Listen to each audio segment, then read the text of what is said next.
บอกท่านผู้ชมว่ามีพายอยู่หนึ่งซุ้มเป็นพายปกติฉะนั้นเราจะตัดพาย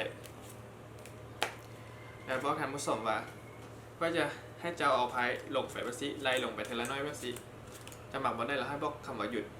เข้าใจป่ะแล้วไม่ได้ทำการยืนพายไปให้ท่านผู้ชม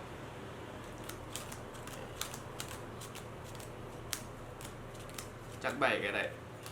จนกว่าจะพอใจหยุดนี่มันบอกโอเคแล้ว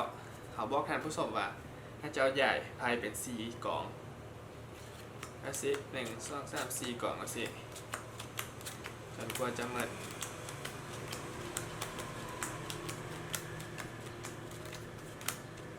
แล้วถ้าคนเบิ่งว่าหมักกล่องได้ที่สุดตัวอย่างคนเบิ่งหมักกล่องนี้เนาะเราก็ถ่ายว่าเสือบอลมาค่อยโฮบอลเป็นหมักแอด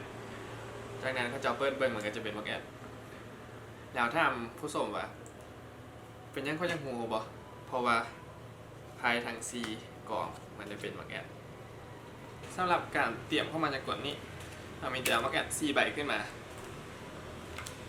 ทันทีอาจจะมันไว้ดังเถิงห้องสุ่มนี้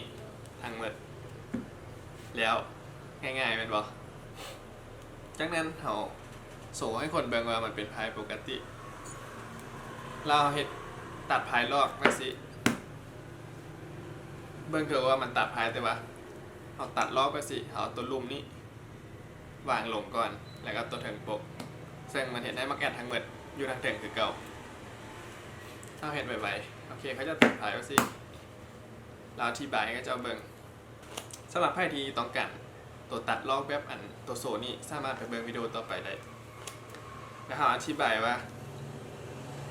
ก็จะไล่พายลงแบบนี้จะหมักบอลได้แล้วรอเขามาหยุด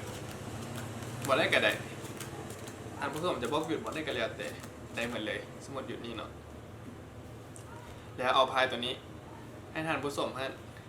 ใหญ่เป็น4 กอง1 2 3 4แบบนี้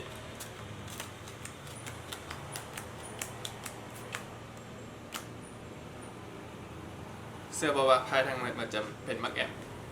เหมือนเลยง่ายๆแม่นบ่ลองเอาไปเฮ็ดเบิ่งได้